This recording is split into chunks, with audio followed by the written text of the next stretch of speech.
Kita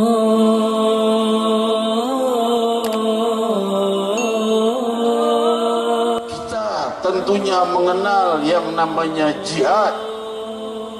Namun kita harus tahu jihad itu seperti apa. Jangan bicara jihad kalau emosi itu setan, bukan jihad namanya.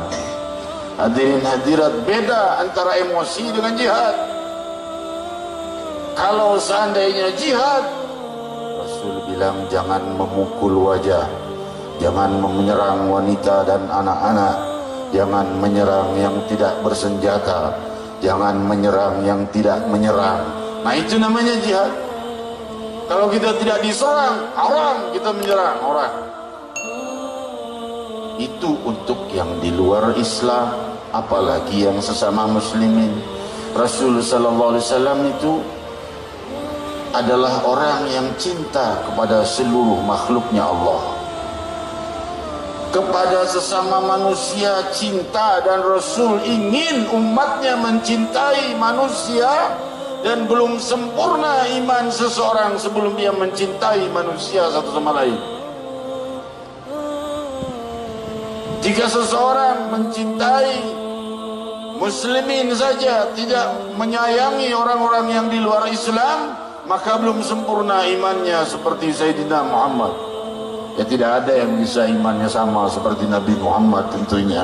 Tapi paling tidak kita mengambil sebutir saja daripada mutiara-mutiara keindahan budi pekerti Nabi Muhammad, dari rahasia kemuliaan Isra wal Mi'raj Nabi Muhammad sallallahu alaihi wasallam.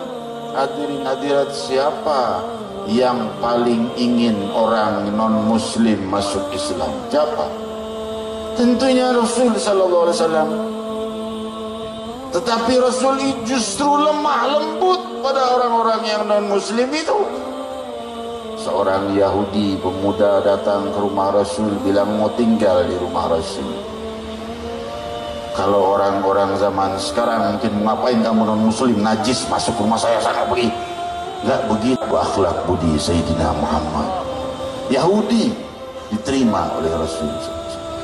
Tinggal di rumah Nabi, makan sepiring dengan tangan Muhammad Rasulullah, jari-jarinya bersentuhan dengan jari-jari Nabi, minum segelas dengan sang Nabi, tinggal sehari, 2 hari, 3 hari, berhari-hari tidak diusir oleh Nabi dan terus disambut sebagai tamu. Sampai pemuda itu pulang. Nabi SAW keluar, pemuda itu pergi. Nabi pulang, pemuda sudah tidak ada. Kemana itu orang Yahudi? Nabi tidak berkata, kamu masuk ke rumahnya aku, kamu harus masuk Islam, aku ini Nabi pembawa Islam. Tidak berkata demikian. La ikraha fiddin. Tidak ada paksaan dalam agama. Maka hadirin hadirat, Rasul malah apa yang diperbuat, bukan bersyukur, syukur dah Yahudi udah keluar dari rumah gue, repot ngurusin Yahudi. Enggak, dikejar ke rumahnya. Barangkali ada salah di rumahnya, atau kurang jamuan, atau apa, datang ke rumahnya. Didatangi ternyata sakit dan sakaratul maut. Rasul baru berkata, la ilaha illallah, ucapkan.